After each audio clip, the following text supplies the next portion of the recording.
انسان کا اپنے دشمن سے انتقام کا سب سے اچھا طریقہ یہ ہے کہ وہ اپنی خوبیوں میں اضافہ کرے۔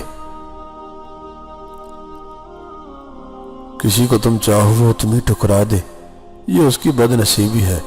کوئی تمہیں نہ چاہے اور تم اسے زبردستی اپنا بنانا چاہو، یہ تمہارے نفس کی ذلت ہے۔ جب کوئی دوست تمہیں اپنا راز بتائے تو یہ سمجھ لینا کہ وہ اپنی عزت تمہیں امانت دیتا ہے، اس میں کبھی بھی خیانت مت کرنا۔ بعض دفعہ ہم اپنی امیدوں اور خوابوں کے تعاقب میں اتنے دور نکل جاتے ہیں کہ واپسی کا راستہ بھی کھو دیتے ہیں اور خواب اور امیدیں بھی پوری نہیں ہوتی۔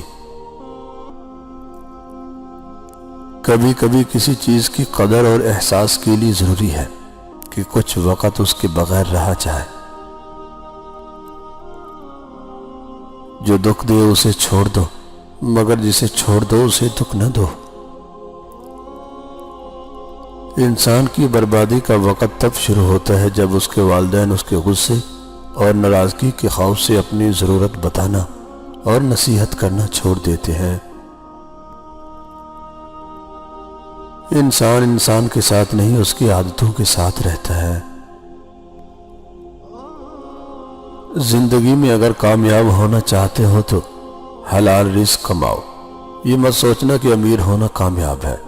کامیاب وہ ہے جس کو دل کا سکون حاصل ہو، اور دل کا سکون حلال رزق میں ہے۔ مرد کو عورت کے کردار کی کتنی فکر ہوتی ہے، اتنی فکر اپنے کردار کی کرے تو کتنی عورتیں بد کردار کہلانے سے بچ جائیں۔ رشتے میں وفا نہ ہو تو انسان جیتا ہوا نصیب بھی ہار جاتا ہے۔ کئی بار ایسا ہوتا ہے کہ انسان میں رونے کی ہمت باقی نہیں رہتی، مگر لوگ سمجھتے ہیں کہ اسے صبر آ گیا ہے۔ لکھ دینے سے، کہہ دینے سے بوجھ کہاں ہلکے ہوتے ہیں۔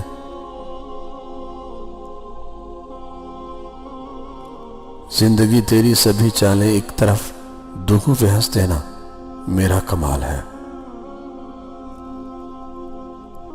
نئے رشتوں کی چاہ میں پرانے رشتوں کو روند دیا جاتا ہے، خواہ وہ کتنا ہی مخلص کیوں نہ ہو۔